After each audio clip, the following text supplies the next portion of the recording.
नमस्कार, मैं हूं आचार्य शिवानंद दास, दिव्य योग आश्रम की तरफ से मैं आपका हार्दिक स्वागत करता हूं। आज का जो विषय है वो हम जानेंगे कि सामने वाले के प्रभामंडल को यानी ऑरा को देखकर उसके स्वभाव को कैसे जानें। हमारे शरीर में अलौकिक शक्तियों का खजाना भरा पड़ा है। प्रभामंडल हमारे व्यक्तित्व की पहचान है। यह हमारे व्यक्तित्व को दर्शाता है। व्यक्ति के चेहरे के चारों तरफ ऊर्जा या प्रभामंडल जितनी घनी या जितनी ही बड़ी होगी उतना ही आपका व्यक्तित्व प्रभावशाली होगा। जब प्रभामंडल बढ़ता है तब चेहरे पर चमक आ जाती है। हमारे विचारों के आधार पर ही प्रभामंडल कम या ज़्यादा होता है। नेगेटिव विचार आने पर यानी नकारात्मक विचार आने पर चेहरे पर चमक खत्म हो जाती है।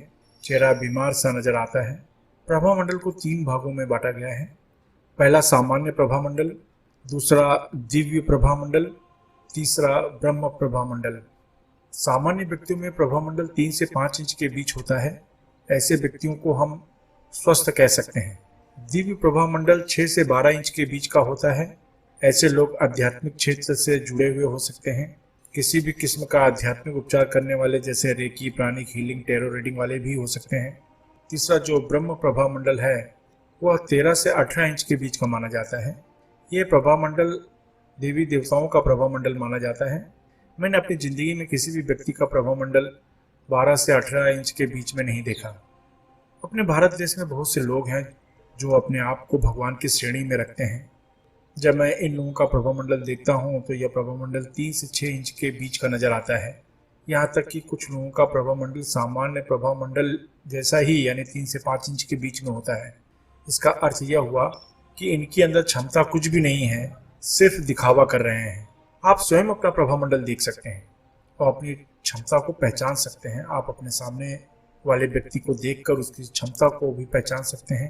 अगर सामने वाला व्यक्ति अपने आप को संत, महासंत, योगी या आध्यात्मिक क्षमता का जानकार बता रहा है तो उसके प्रभामंडल को देखकर आप अंदाजा लगा सकते हैं कि वह आपसे सच कह रहा है या झूठ कह रहा है।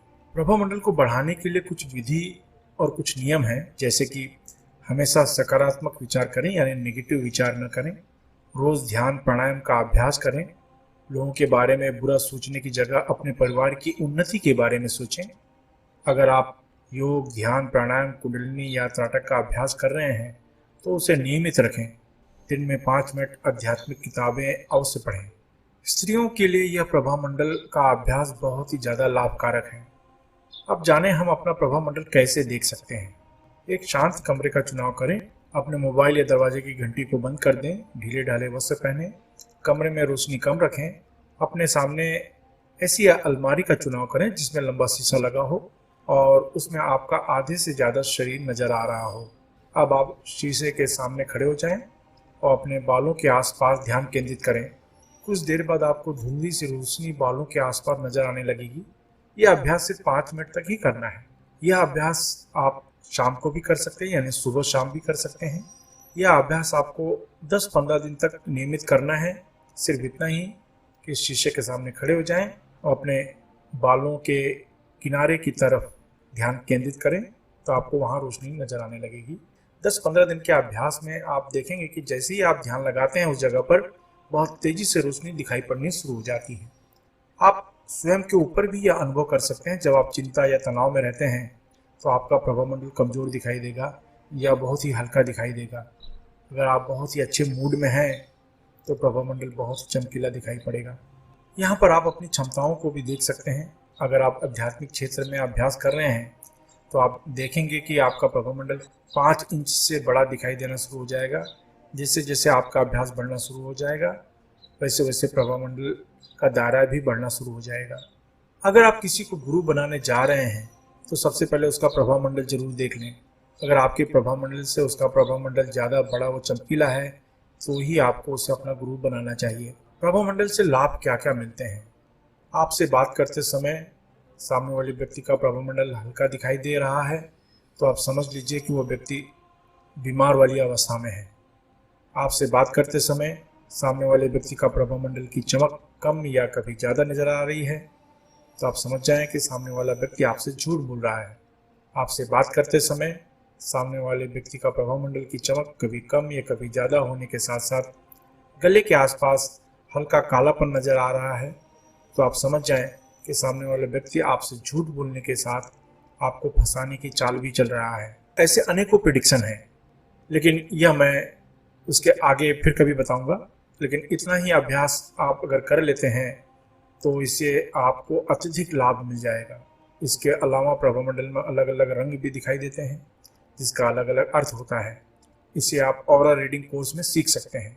फिर भी अगर आप यह अभ्यास करते हैं तो आप सामने वाले की बुरी नज़रों से या नुकसान पहुंचाने वाले स्वभाव से बच सकते हैं। यह अभ्यास आप 15 दिन से 1 महीना नियमित करें। इतने दिन में ही आपको सामने वाले की ऑरा और अपनी स्वयं की ऑरा बहुत ही जल्द दिखाई पड़ेगी। जैसे किसी व्यक्ति से 2 मिनट आप बात करते हैं, बहुत ही जल्द आप सामने वाले की ऑरा को देख पाएंगे। लोगों में आध्यात्मिक ज्ञान के प्रति जागरूक करने के लिए हमारी संस्था दिव्य योग आश्रम अलग अलग शहरों में कुंडलिनी ध्यान का शिविर आयोजित कर रही है। इसमें भाग लेना बिल्कुल फ्री है, एकदम निःशुल्क है। इसलिए अगर आप अपने शहर में सीखना चाहते हैं तो नीचे डिस्क्रिप्शन में लिंक दिया गया है जहां पर आप अपने शहर में सीखने के लिए बुकिंग कर सकते हैं। कम से कम 100 लोगों के नाम आ जाने पर उस शहर में कुंडलिनी ध्यान का आयोजन किया जाएगा। इसके अलावा जो चैरिटेबल ट्रस्ट या संस्था चला रहे हैं वे अपने ग्रुप में निःशुल्क कुंडलिनी ध्यान का आयोजन करवा सकते हैं। मैं आशा करता हूं कि आप इस चैनल को सब्सक्राइब करके हमारे आध्यात्मिक परिवार में शामिल हो जाएंगे। नीचे दिया हुआ सब्सक्राइब बटन को जरूर क्लिक करें। आपका घर परिवार हमेशा सुखी रहे। धन्यवाद।